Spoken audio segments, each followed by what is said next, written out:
Dito na po tayo ngayon sa Barangay Sampaloc. Yan nyo, kung ako makakasingit, kay Doc. Ngayon, ilang Sige po. Thank you po. kay Doc, para...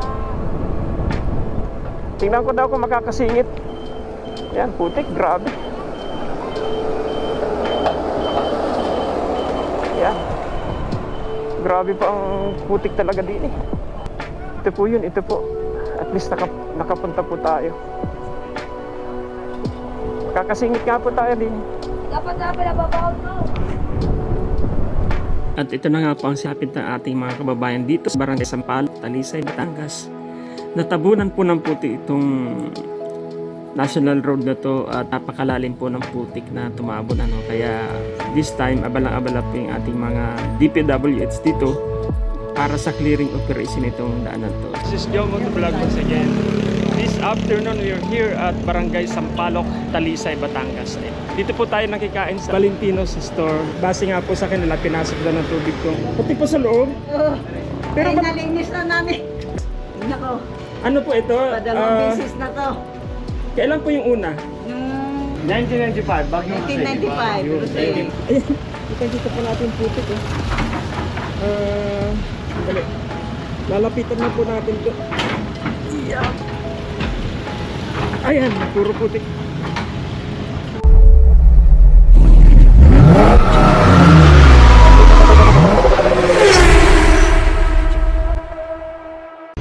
Welcome back to my channel. This is Joe Motovlog once again.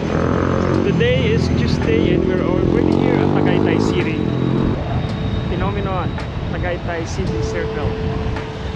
Maligayang kaarawan, ka-Eduardo Manalo. Uy! Alright. Happy birthday po, ka-Eduardo Manalo. This time we're going to Barangay Sampaloc, Talisay. Nag-stop over lang po tayo dito at mamaya yan ko po kayo ng magandang aerial view dun sa pababa ng Ligaya Drive. Doon po tayo dadaan sa Ligaya Drive, one of the most dangerous road here in the Philippines. Alright? Alright guys, so napapansin po natin ngayon masyadong malakas ang simoy ng hangin ngayon.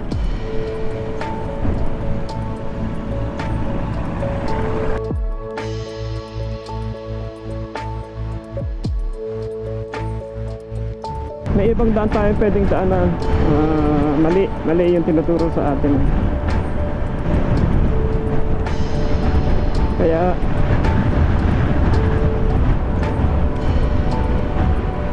yung dati po nating dinaanan, doon tayo dadaan. Huwag yan, road closed yan eh. Talagay, sarado. Meron sa palarat pag sarado tapos pilitin mo pa. Dito naalala ko to, meron akong dinaanan dito dati. So, doon na tayo dumaan. Alright guys, to give you some update, we're already here at Tagaytay City and we're going to Talisay, Batangas. It's just 26 minutes away. So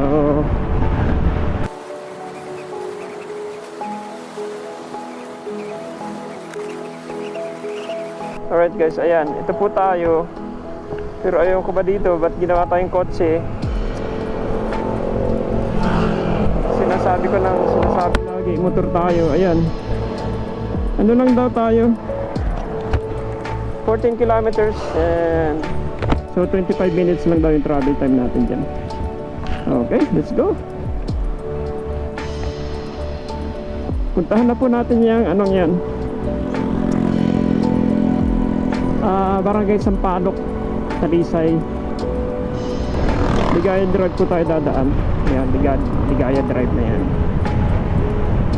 At bago dumating po ng People's Park, kakanan po tayo. Yun yung pupuntahan Ligaya Drive. Alright, so hindi ko alam kung yun na mismo yung Ligaya Drive pagkanan eh. They call it Ligaya Drive or Sungay Road. One of the most dangerous road here in the Philippines. So come in and stay tuned guys. I will take you there to the Ligaya Drive, which is one of the most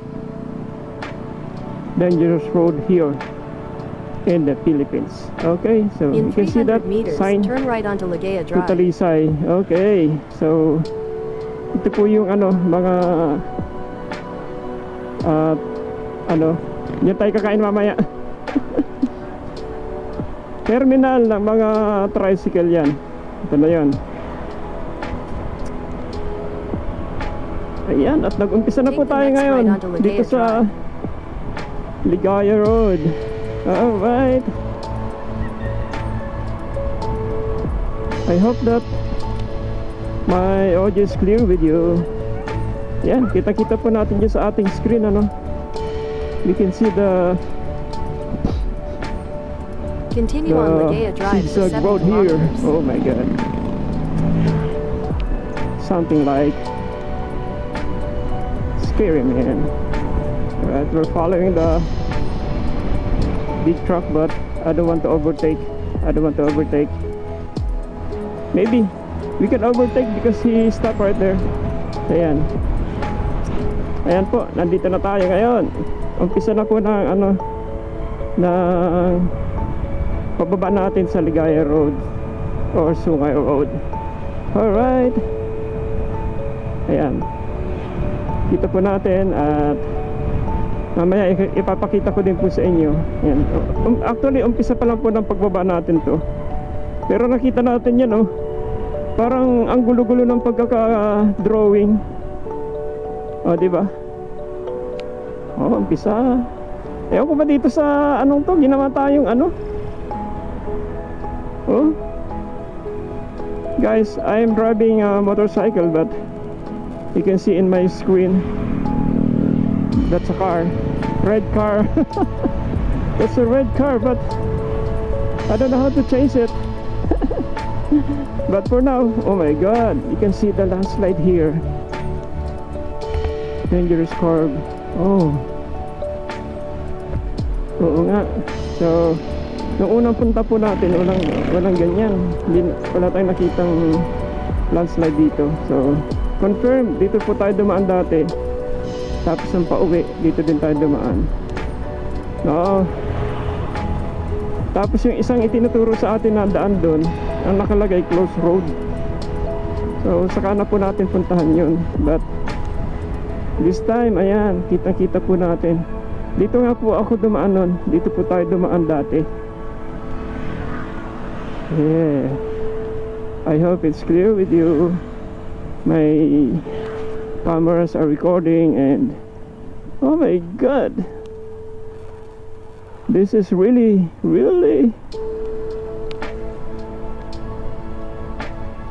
say dangerous twisties, man.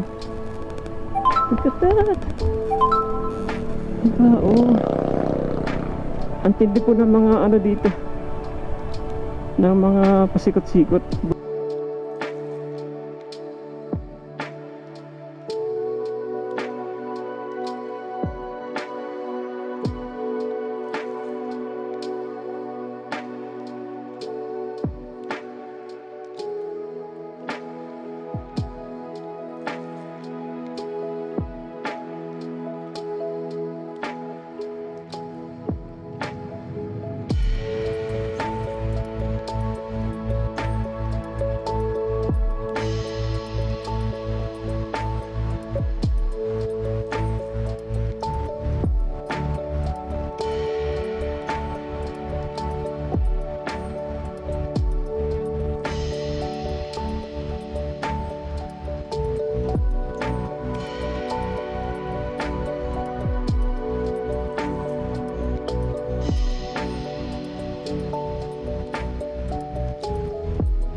Ligaya Drive, or also known as Sungay Road, has a total distance of 8 kilometers from Tagaytay to Talisay, Batangas. Ito po ay may siyam na napakalupit na mga kurbada.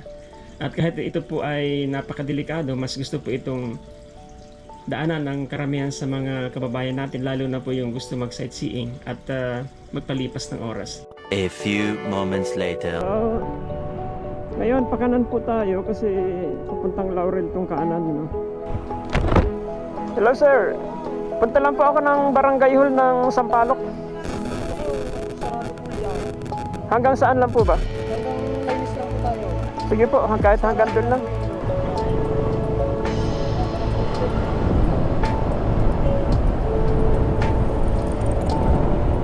Yan, may checkpoint nga po. Sarado daw po sa Sampaloc. Try lang po natin puntahan kung saan yung mapupuntahan natin, anong meron. Yan, may ano yata, kung ano man yan.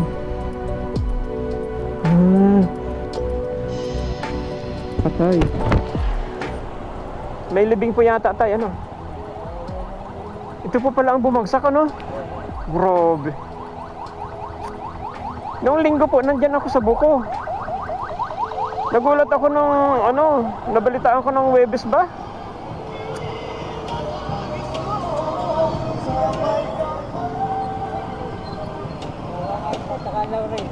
Oo. So ayan po mga ano, mga kaibigan, nakikiramay po tayo dito sa mga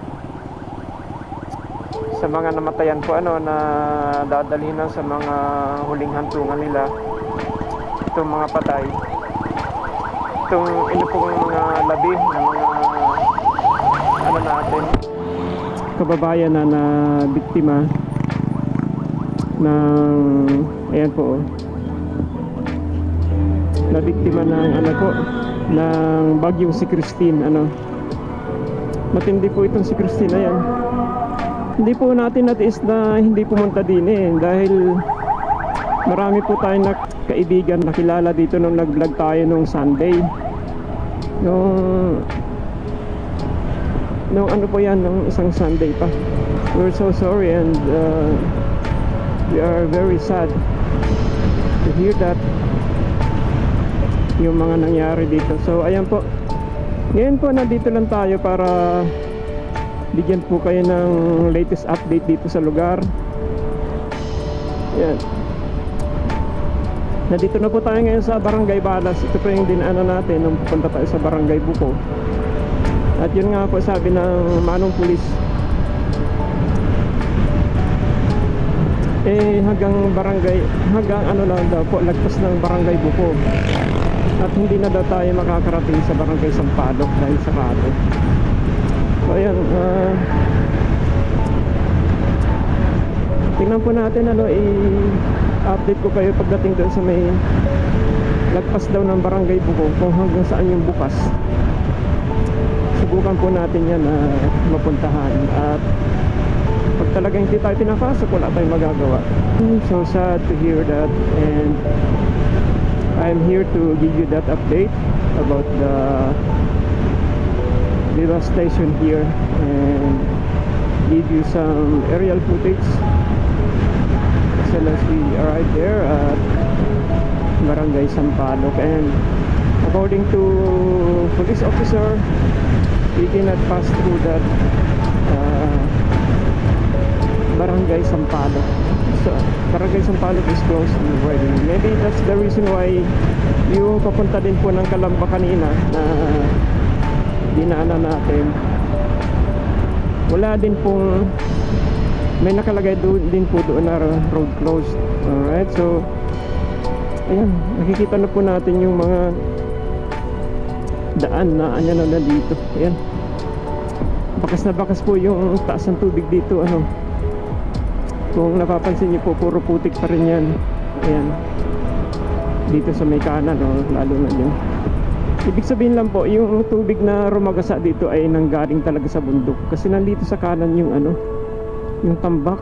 Ayan, ayan, grabe, bagsak po talaga.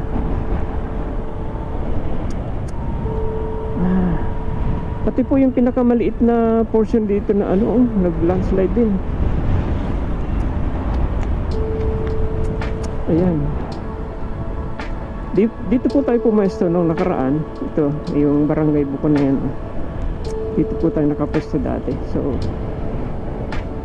nakasarado, sinarado nila yung ano, mukhang walang nagbabantay ano, pero subukan po natin na bumalik dyan.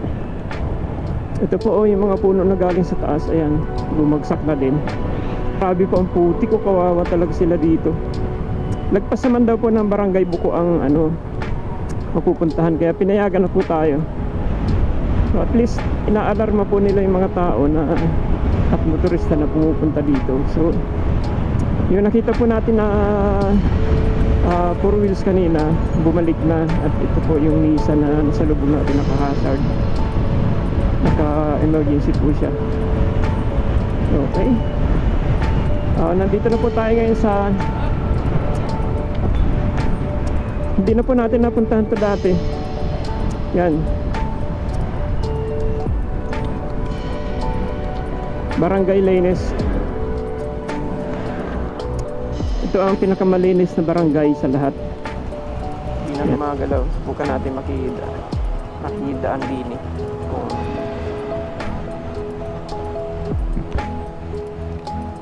Yan, mga ano po yan, mga pulis.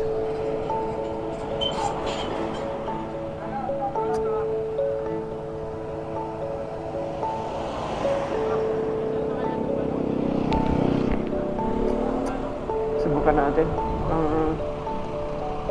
Pag motorsiklo naman, baka makadaan. So, okay na daw. Go na daw, sabi ni Kuya.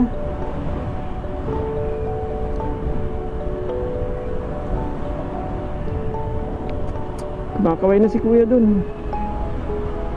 Alright guys, ayan. Sobrang haba po ng pila dito. Pero dahil po nakamotorsiklo tayo, makakatuloy-tuloy pa rin tayo dito sa Barangay Leines. Ito po ang pinakamalinis na barangay na napuntahan ko sa lahat. Ito may mga ano sila, boat ride.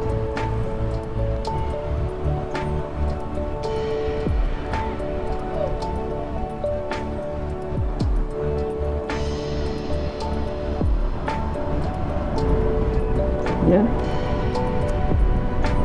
Dahil nga po motorsiklo tayo, hinayaan na tayo makalusot.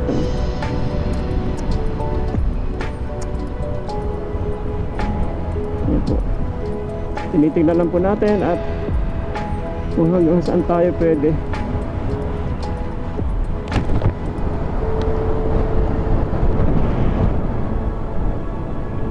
Yan, ayan, Barangay Sampaloc. Dito na po tayo ngayon sa Barangay Sampaloc. Ano mga kasingit kayo daw sa ilang Sige po, thank you po. kayo daw para Tingnan ko daw kung makakasingit. Yan, putik, grabe. Yan. Grabe pa ang putik talaga din eh. Ito po yun, ito po. At least nakapunta po tayo. Kakasingit nga po tayo din. dapat nababaon mo. At ito na nga po ang sapit ng ating mga kababayan dito sa Barangay Sampaloc, Talisay, Batangas. Natabunan po ng putik itong national road na to at napakalalim po ng putik na tumabon ano. Kaya this time abalang-abala po yung ating mga DPWH dito para sa clearing operation itong daan na to. Welcome back to my channel. This is Joe Motovlog once again.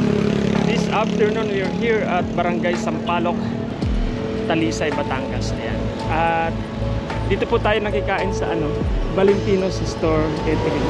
Yan.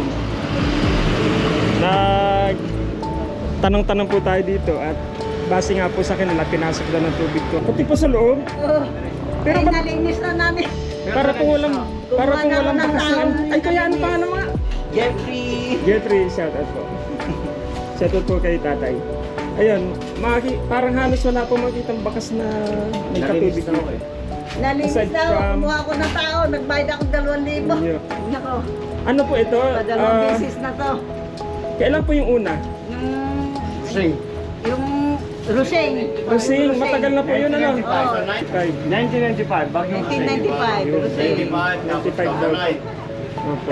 Nako, So ayan, yun po, nakikiramay po tayo sa namatayan. dinanas nila na devastation, pati yung mga namatayan po.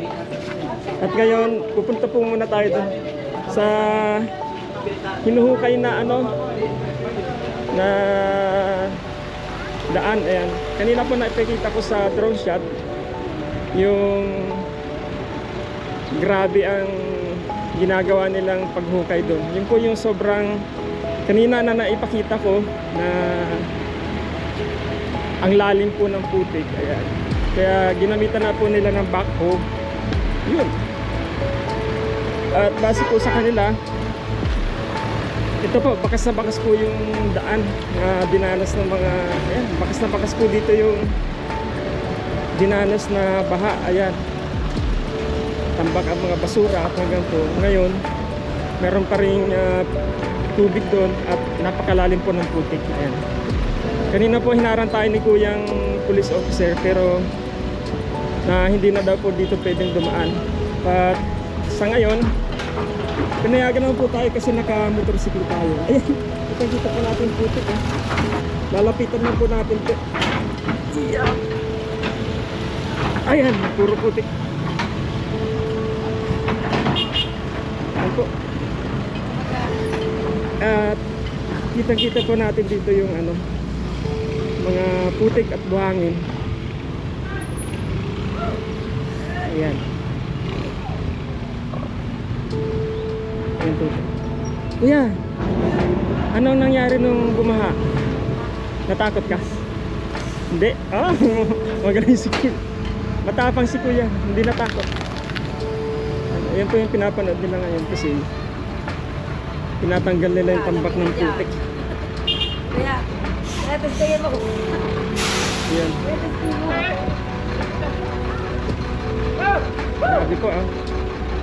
Grabe po yung kaya tambak na ano na yan. May mga malalaking bato pa dito. Kaya kuya ano, grabe. Pumasok dito, kila ate. Tanong tayo. Ayan yung Alphamart. Yung nakita niyo Alphamart. Nahiya si kuya. Kumusta po kayo dito? Hello po, magandang hapon. Ay, ano po, natabunan po ang bahay namin din. Hello. Buti nakot na lang po namin yung itong... Eh ito po, ibig sabihin na ano din po yan, pinasok din yan. Tapos po yung mga bigas namin ng parinda, mga kwan na dala po. Madala po. Balita ko po ano, nung bagyong Rosing yata nangyari dati. Opo. Ano nangyari po? Pag ngayon 95. umulit na naman po. Hello. Nagkandada pa na nga po ako. Hello. Nakakalungkot naman. Ay, bigyan ko po kayo ng ano ko. Uy, ulam niya yung sticker oh. Ano yan ng mga bata? Ito pa. Ito pa. Sila. No. Eh, sila ate, bigyan natin. Sa dalawa. Ay, si Kuya, bigyan din natin. Sa ano pa yan, YouTube at saka sa Facebook. Adyo Moto Vlog. Apo. Yan. Apat. Natin. Didikit ko sa cellphone. Yun. Thank you po. So, prayer na lang po ang... Yan, kasi Kuya.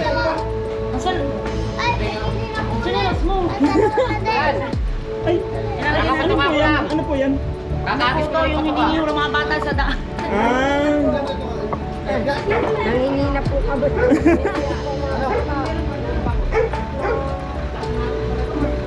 Lumawag ka pala.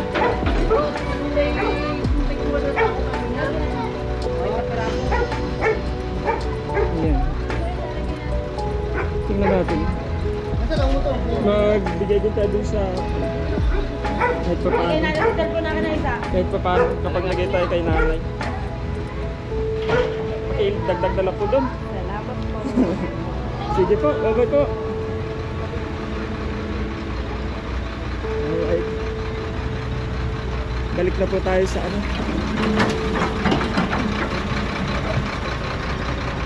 Alright, back to you guys. Natapos na po tayo dito at nakapanayam nga po natin kanina sila Jeffrey at yung kanyang mga magulang na pinasok yung kanilang bahay at yung tindahan nila. Pero nagbayad nga daw po si nanay ng 2,000 para maklear up lang po. At nakita naman po natin operational na yung kanilang restaurant at doon po tayo nakikain kanina. So salamat po sa kanila.